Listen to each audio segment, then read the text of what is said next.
So the question has come up a few times, what's the difference between a New York and a ribeye? They're similar because they're both from the back area of the cow. They're delicious.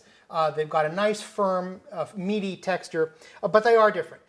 This is the ribeye right here, and the one way you can tell is this outer ring here of meat, which has generally a band of fat here, and this is very, very well marbled here around the outside. This is basically the prime rib, and the rib bone would be right here. And you can see how well marbled this is. This is a New York strip, also sometimes called a Kansas City strip, and a variety of other names. You can probably Google it and find out what it's called in your area.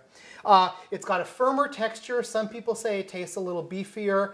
Some people prefer one over the other. One way to tell that it's a New York, and I've seen New Yorks that are much more well marbled than this, even though technically this is prime. I've seen them as well marbled as this ribeye. But one way to tell a New York is this thick band of fat along one side, and there's actually a layer of cartilage right running along here, but there's no meat along this outside of this fat band. That's one easy way to tell a New York.